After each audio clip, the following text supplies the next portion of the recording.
eventually you're gonna have to go live. You got to show a live play, and that's something me and you got to work on. Yeah, certainly, bro. That's something that me and you got to something that me and you got to get together on, because a couple of guys on the on Facebook, they mentioned to me that they want to see an actual play run. Yeah, as a matter of fact, Dave Nichols, he, chimed in, and I had some chatter with him on that, and I saw some stuff on the forums, where he would like to see it played out. Right. Two people Right. doing what it is I'm describing, and see and notice how easy and how it's played out. Because a lot of times, guys, they want to see. Yeah. It doesn't really work that way. It's another thing, one thing to talk about concepts, Right. but to show the rest of the members in their league to Right. totally change up, look at how this is done. Right. And then, from there, then they'll, get prepared. Yeah, that's cool. That's a different way of doing it, and that's a different way of looking at it. And, I can keep my 4-foot board. Yeah, man, matter of fact, that's the perfect, width and length. Right. And go with it, Right. So Yeah. you and I are gonna have to run an actual play, do a setup, and based on the rule set, we're gonna run a play. Now I'm not gonna implement my offense. I'm not gonna implement my sophisticated offense, if you will. I understand. I certainly don't. I wouldn't want you to disclose, your capabilities, Right, to 'cause the max. This is a scrimmage. Right. Scrimmage, yeah. Right. Now, of course, I still got that other video clip out there called The Play. Yeah. And, right. And I'm not ready yet to show what the play is. I guess people just sitting back just waiting for me to just do it, because nobody's saying anything on it. Only 2 people came back with something. So. Yeah. I think that to the extent that. I think right now with that ITZ base, it's all experimentation right now. How do I set the base up? Where do I put it on my team? And how do I bring it in and quickly make my adjustments? Do I bring it in as a set base? It already has a set adjustment. Or do I bring it in and use it for multiple things? And in doing that, like you said, you got to be able to quickly turn those dials to get it to go the way you want.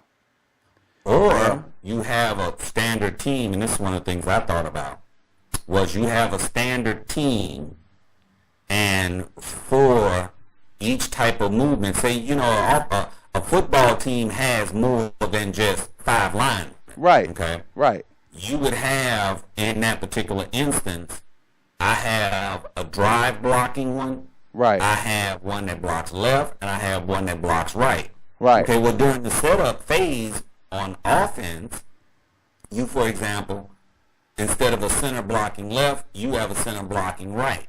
Okay, well, you took this one off, then put this one in. It's the same number. To him, he sees the same player. Right. But he's about to do something totally different on you, and all you did was put him in the position. He has no clue. Right.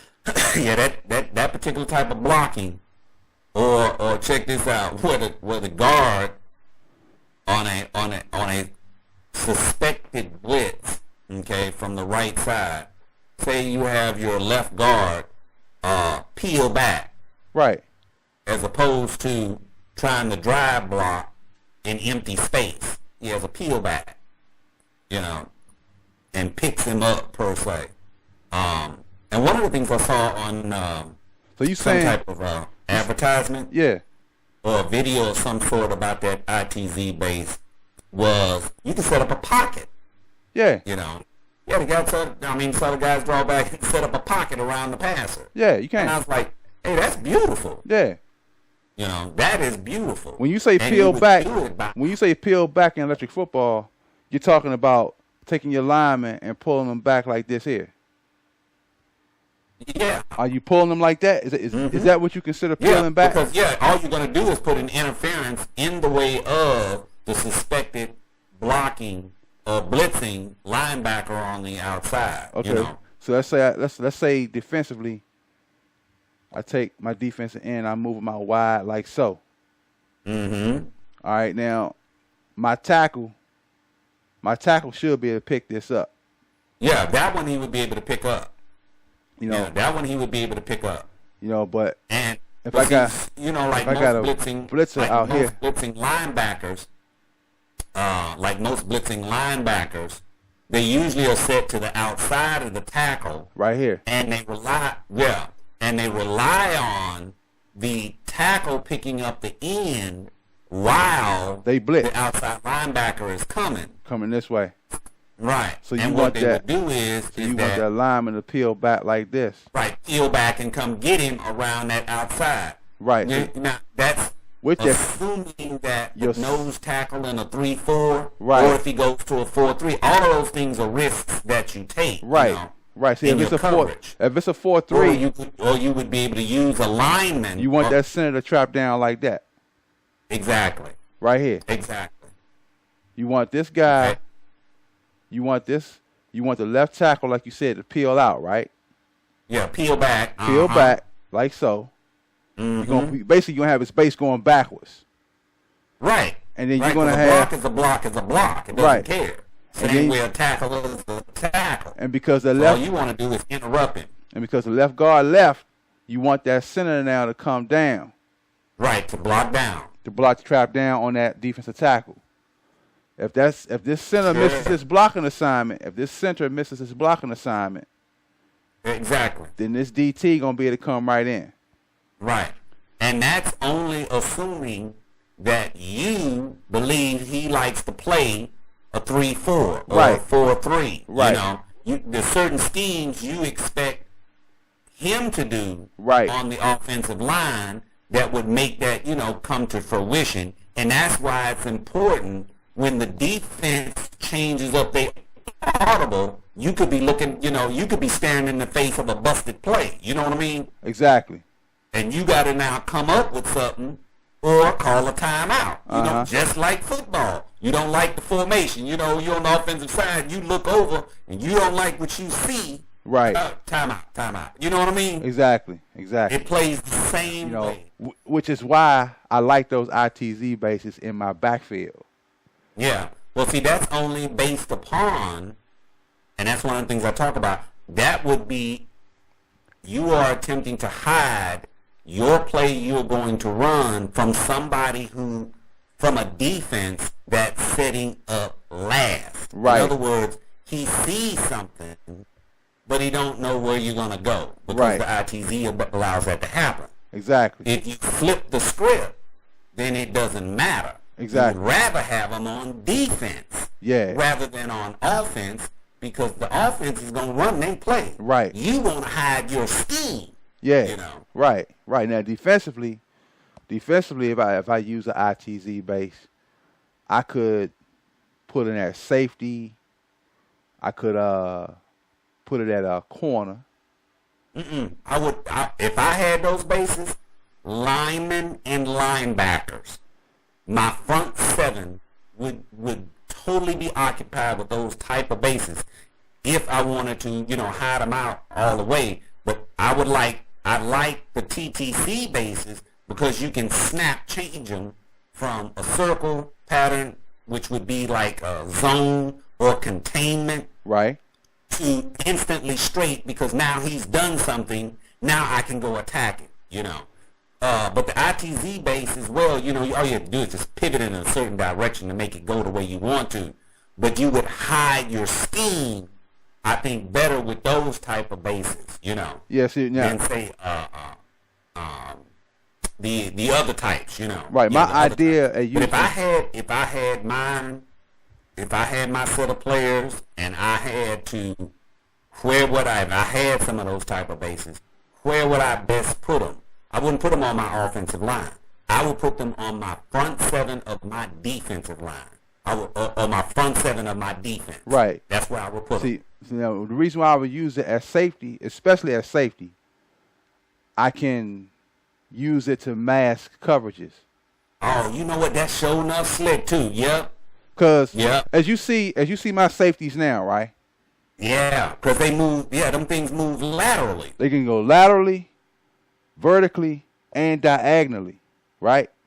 So let's say I want to do a inside jam with my corner like this. Yeah. I was watching at the MFCA convention back in 2014. I digress for a moment, but this is part of what I'm talking about here.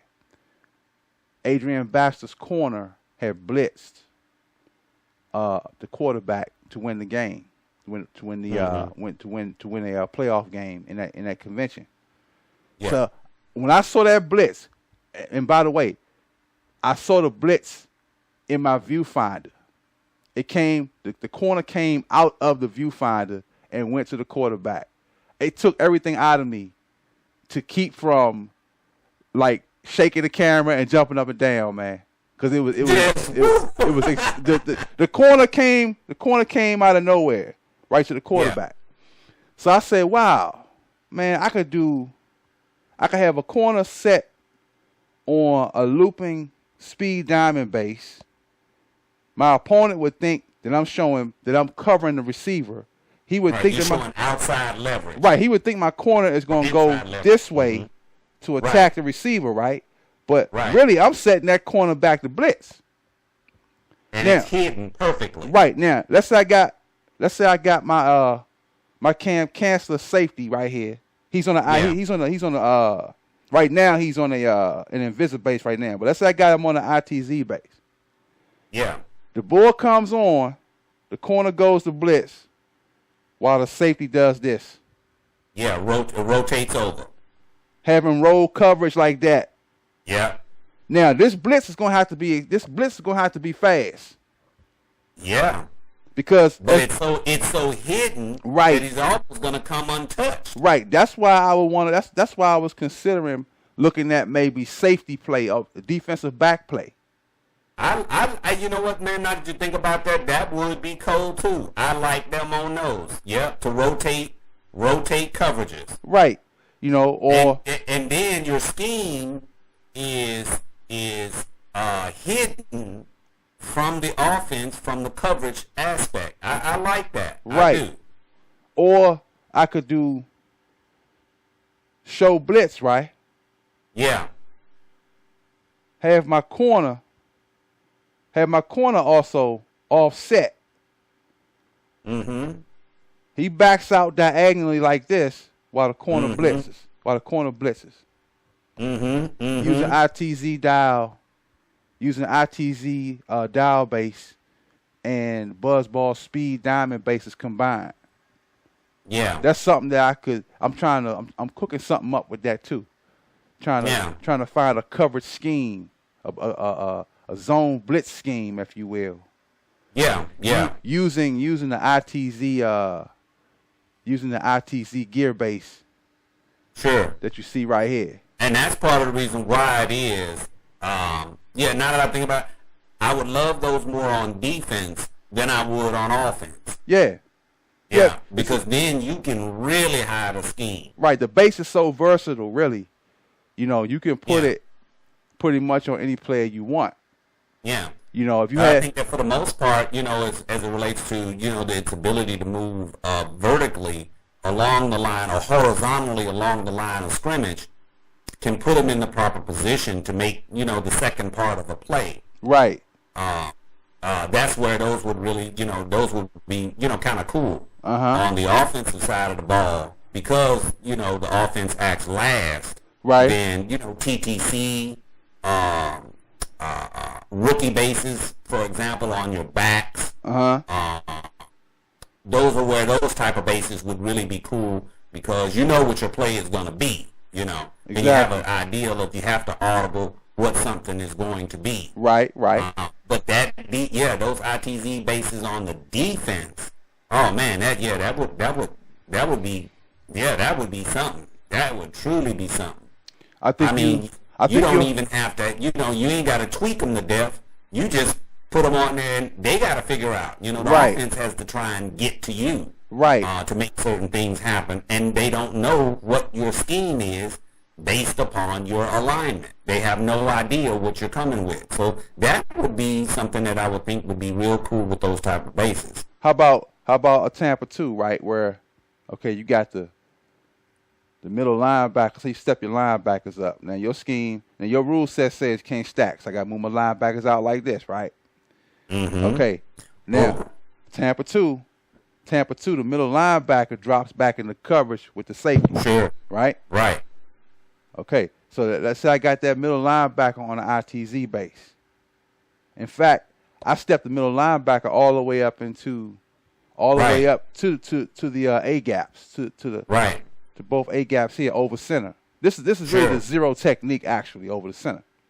Yeah. Now, my opponent is gonna go out of a run play because he thinks He think, yeah, I'm stacking this right here already. Right. You clogging up everything. He might. So he comes out into a pro set maybe. Mm-hmm. Because he figures I might as well go in and try and pass. Board comes Bingo. on. Middle linebacker drops back like this. Drops right back. And the center 9 times out of 10 is going to run free. Come out of because he's designed to want to try and run because he had a play in his mind when he did what he was going to do. Right. And he was suspecting that I'm finna now get out of this play by blocking man on man. So where he intended to be blocking what he thought was going to be a rushing linebacker, he's now running down the middle of the field. Right. He's also occupying space for coverage purposes. It's one of the things I talked about in my defensive strategy video. See, the reason why the total team control base wouldn't be good for this type of Tampa 2. I'm going to bring in my no-name guys as a plug-in right now. He's on the total team control base. Yeah. And now, as you see it now, the dial is set to go straight ahead. Sure. Now, if you want the dial to go backwards, if you want the player to go backwards, there's 2 ways you can do that, as you already know. But this is for people outside the hobby. If I turn the dial all the way around backwards like this, that player is going to move backwards now. But here's the problem with this. When I set the guy on the table, he's disclosed. You just told the offense what that base is going to do. Why? Because when you turn the dial all the way around, the base jacks up a little bit in the rear. So it shows, that base set to go backwards. Right. Another way to put the base backwards is you take it off, turn the base on the player, and turn it all the way around. But look, then you're disclosing it again. The back of the base, as you see, is shaped differently than the front of the base. See? So if you call yourself doing a Tampa 2 with a total team control base, right? The offense say, that guy going backwards. I mean, I got 12 people on the field right now, but this guy is him. Sure. I'm just saying, imagine the middle linebacker's not there. Right. Imagine the middle line. This guy is him. But we're going to ignore him right now, okay? He's up here now. Now, I got the base turned backwards, right? Offense already knows that guy's going backwards. Because this base, when you turn it, when you set it to go backwards, an experienced electric football coach, is going to recognize that base is set to go backwards. Yeah. But with this ITZ gear base, look, the front and the back look the same. Yeah. You have literally no clue which way that base is going to go. You have no clue. You have individual control at the front of the base with these two prongs here, as well as the rear of the base. So when I set that base on the table, you can't freaking tell. What that guy doing. There's no way you would be able to notice that. And that's why I think that, that's where I think that even with my rule set, the defense having those bases is very much helpful to the extent that you're disguising most of what you're doing. Right. The TTC bases, you would be able to disguise blitzes and or holding in coverages. But Right. that ITZ base, I could see, well, yeah, that would be, Right. that would certainly be something nice to have. For left and right turn movements, the total team control base is perfect. Yeah. Because that the base On the line, yeah, and drive blocking right. and things of that nature. That's a whole different ballgame. Right, when you turn and then, you know, you can quickly change that right. from, you know, zone coverage where you're going like left circle or right circle. Right. You could quickly change it to straight and go attack the ball carrier at that point. Right. So you gotta a left and right movement, this base is ideal. Okay? Mm-hmm. Now the ITZ, the downside of ITZ is this base on the fly, you got to really know what you're doing with this base. Yeah, which way it's going. You gotta know that. You gotta know this base, because this base right here in particular, this one I'm working with right here, I got it on my 49ers fullback. Right. I've been practicing with this base for about maybe I would say about 2 weeks now, trying to find the right dial position to set it in, so that I know what it's going to do when the moment the board is turned on. Sure. See, so my plan offensively with that base is I may want to have a couple of guys already set up to do certain things, so that way as I substitute players, I don't get caught up in having to set those dials during my substitutions. Sure, yeah. You remember like the old strategy box where you had a certain number of players going a certain direction and stuff like that? Right. You could have on your team certain number on them that indicate, you know, which way they go. Right.